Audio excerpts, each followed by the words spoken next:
Quisiera explicar en esta ocasión, en esta cápsula,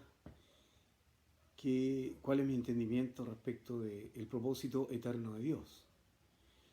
Nosotros sabemos que en muchas congregaciones, mucho tiempo, la iglesia ha vivido, y yo mismo fui durante muchos años, sobre todo en mi etapa de niño y joven, con un entendimiento de que el plan de Dios era sencillamente salvarnos del pecado, o lo que llamaríamos más específicamente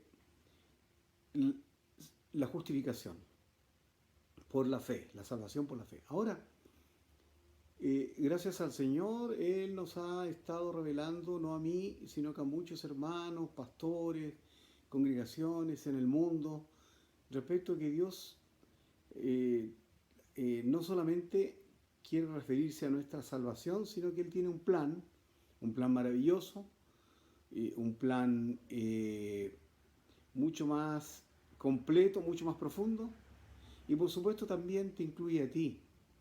Y en eso es bueno que compartamos este momento como una ayuda más al entendimiento, digamos, que tú tienes. Ahora, el propósito eterno de Dios es la constitución de un pueblo. Es la creación de un pueblo donde Él viva, donde Él exprese su gloria y su carácter. Como un momento definitivo y final, Dios quiere entonces la bendición del hombre por medio de una nación.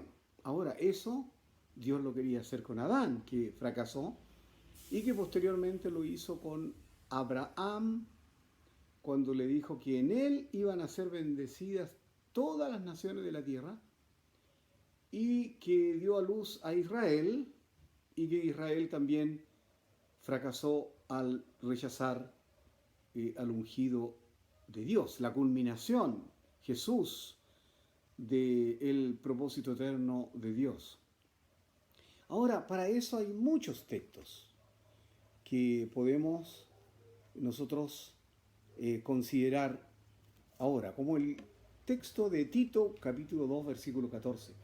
¿Quién se dio a sí mismo por nosotros para redimirnos de toda iniquidad y purificar para sí un pueblo propio, celoso de buenas obras? Aquí está de una manera explícita y muy clara lo que Dios se propone. También se lo había dicho allá en Éxodo al pueblo de Israel por medio de Moisés. Dice en el capítulo 19 de Éxodo, versículo 5, ahora pues, si diereis oído a mi voz y guardareis mi pacto, vosotros seréis mi especial tesoro sobre todos los pueblos, porque mía es toda la tierra. Y vosotros me seréis un reino de sacerdotes y gente santa. También ahí entonces está el deseo de Dios y la condicionante también para que este propósito se llegue a realizar. Para mí entender, no hay nadie quien lo exprese mejor que lo que dice ahí en Apocalipsis. Dice en el capítulo 21 que Juan dice, vi un cielo nuevo y una tierra nueva, porque el primer cielo y la primera tierra pasaron y el mar no existía más. Y yo, Juan, vi la santa ciudad, la nueva Jerusalén, descender del cielo de Dios, dispuesta como una esposa ataviada para su marido. Luego, más adelante dice, y oí una gran voz del cielo que decía, he aquí el tabernáculo de Dios, el templo de Dios, la tienda de Dios, con los hombres. Y Él morará con ellos, y ellos serán su pueblo. Y Dios mismo estará con ellos como su Dios. Enjugará Dios toda lágrima de los ojos de ellos, y ya no habrá más muerte, Ni habrá más llanto, ni clamor, ni dolor, y porque todo lo anterior ya pasó. Y dice que en ella, en esa ciudad, ¿no? Estamos hablando de una nación, de un pueblo. eh, no vi en ella templo, porque el Señor Dios Todopoderoso es el templo de ella y el Cordero.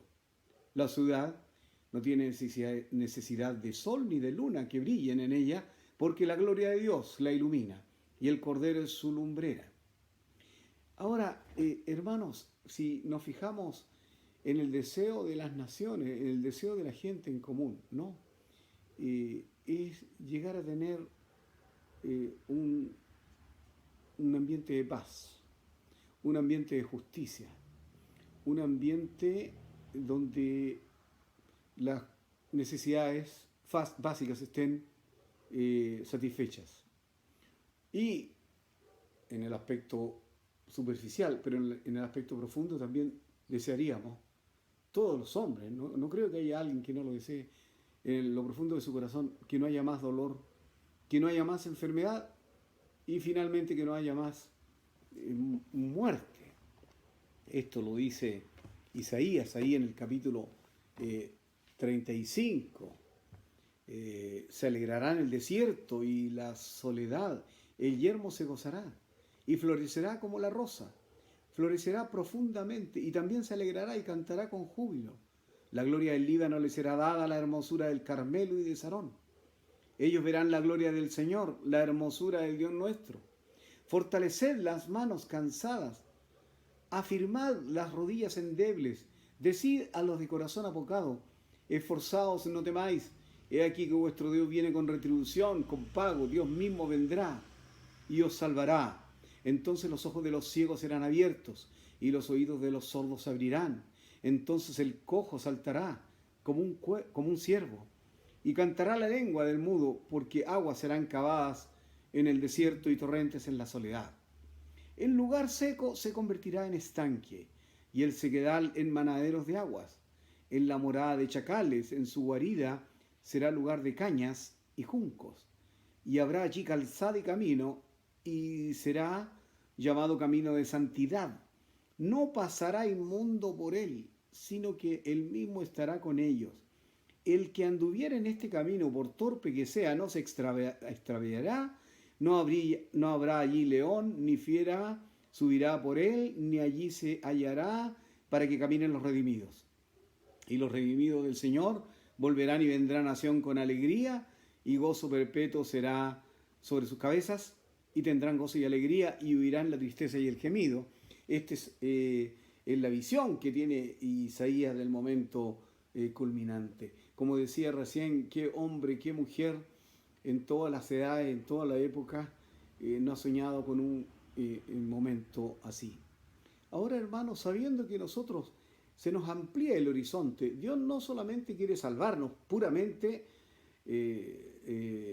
sin más, no solamente quiere justificarnos del pecado, que ya es una gracia bendita, extraordinaria, sino que además ya sabemos que hay un plan más completo, más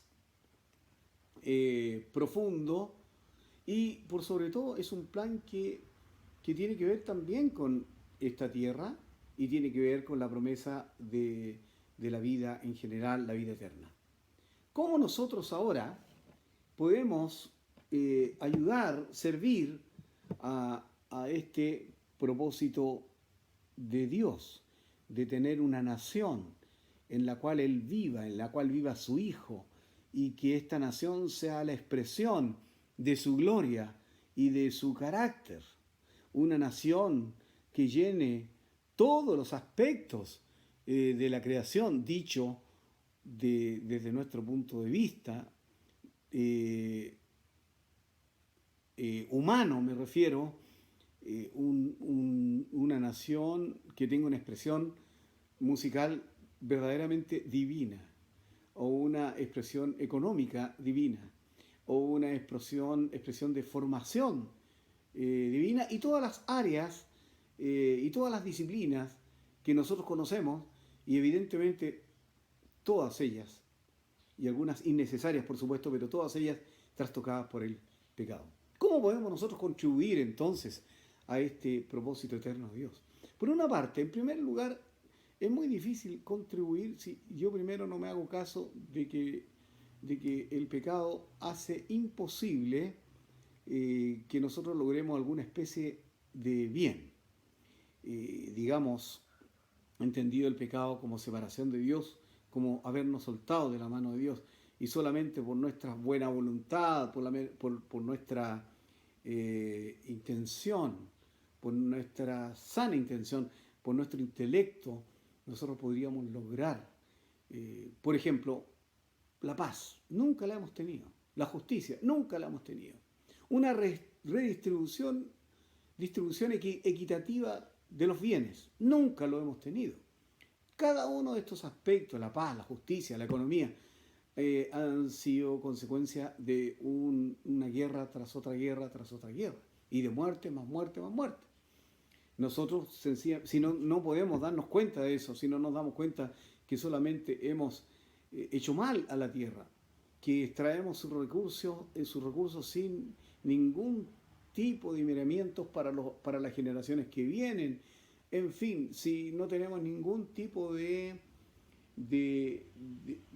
comportamiento moral que implique tener una sana convivencia. No podríamos, si no entendemos eso, no vamos a entender nunca y no vamos a ver nunca lo que Dios se había propuesto en la eternidad. Para colaborar en la formación, en la consecución de este propósito, es necesario estar de la mano de Dios. Y Dios nos ha enviado a Jesús. Jesús es la consumación del propósito eterno de Dios. Él es la persona rica, como ha podido ver la iglesia en la historia, todo hombre, todo Dios, lleno de gloria, dijo Juan, lleno de gracia y de verdad. Vimos su gloria como del unigénito Hijo del Padre. Entonces, cuando nosotros colaboramos, debemos entender que de parte de Jesús nos viene primero un don. Un don. ¿Qué es un don? Es gracia de Dios específica para cada uno de nosotros, con la cual nosotros podamos bendecir a los demás, pero con el fin de alcanzar el propósito eterno de Dios. Yo no puedo hacer acá, por los minutos, un estudio respecto de los dones, pero sí podría dar algunos indicios, ¿no? Algunos ejemplos de esto.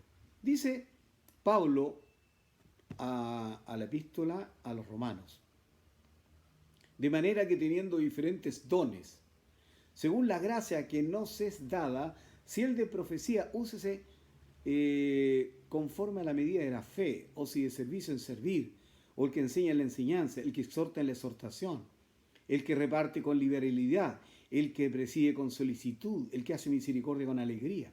Si nosotros podemos comprender entonces que cada uno de estos dones corresponden a una persona, no más, no que una persona tenga toda la vida. Ese es Jesús. Jesús tiene toda la vida, pero nosotros tenemos todos los dones. De modo que nosotros, teniendo un solo don, la medida del don de Cristo, podemos tener necesidad de nuestros hermanos y así estar cobijados en la iglesia y formando parte del cuerpo de Cristo. Ahora también, por supuesto, hay dones que tienen que ver, que nos conectan de alguna manera más específica con lo espiritual, ¿no? Como el don de fe, el don de ciencia, etc. También hay dones más específicos de servicio, dones que lavan los pies de todos los hermanos, ¿no? Los apóstoles, profetas, evangelistas, pastores y maestros.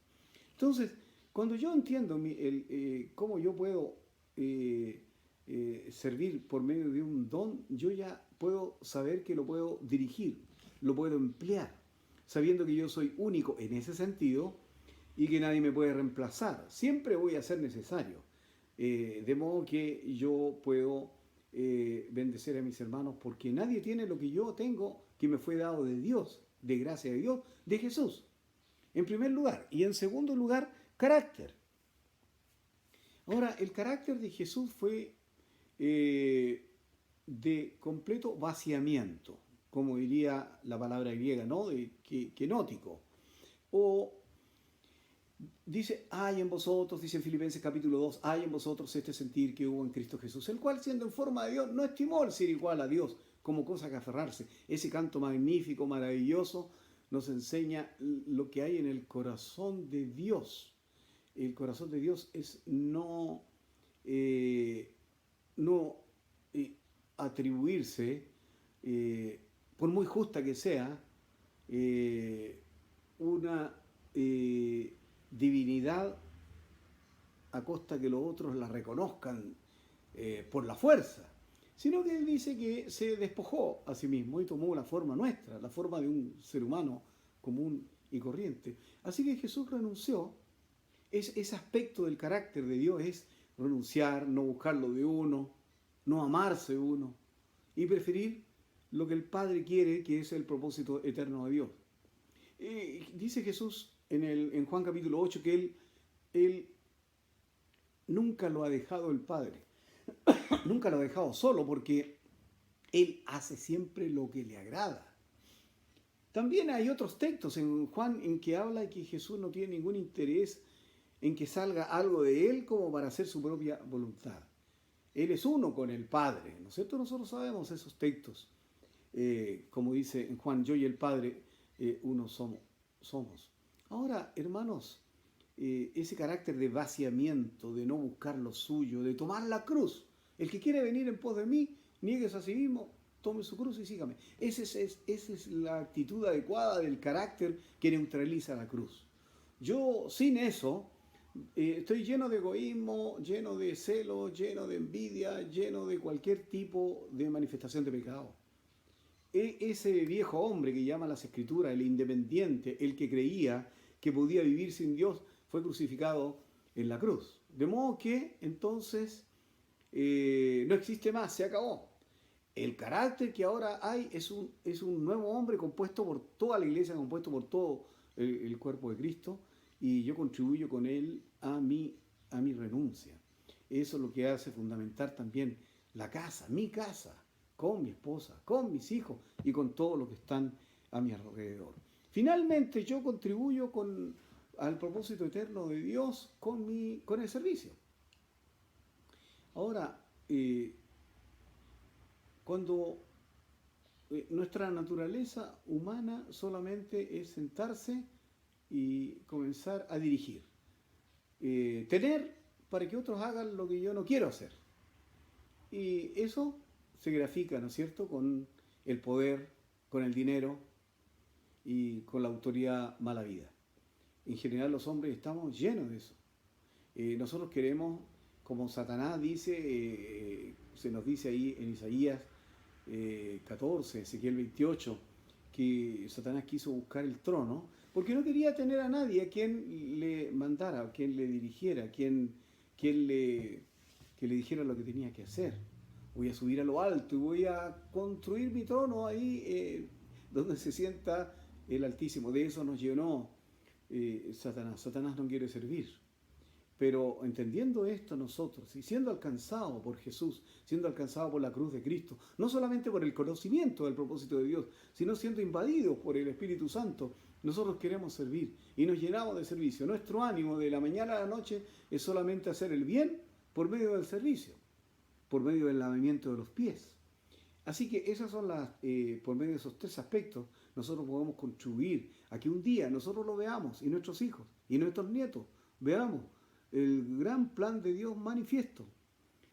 Un día se va a realizar esto que vio Isaías de una manera tan maravillosa. Y vendrán muchos pueblos y dirán, venid y subamos al monte del Señor, a la casa de Dios de Jacob, y nos enseñará sus caminos, y caminaremos por sus sendas, porque de Sión saldrá la ley, y de Jerusalén la palabra del Señor. Y juzgará entre las naciones, y reprenderá a muchos pueblos, y volverán sus espadas en rejas de arados, y sus lanzas en hoces. No alzará espada nación contra nación, ni se adiestrarán más para la guerra. Eso que nunca ha podido conseguir el hombre, y que este texto es un texto que está afuera del edificio de las Naciones Unidas en los Estados Unidos, no hay, va a ser una completa realidad, pero lo va a realizar Dios en nosotros. Es Dios quien realizó su obra y la va a estar manifestando cuando nosotros nos rendimos a Él. Cuando comenzamos a recibir, cuando la iglesia comienza a recibir la imagen gloriosa de Jesucristo y en forma particular la renuncia de nuestro amado Señor. Que el Señor les bendiga sinceramente, hermanos, con esta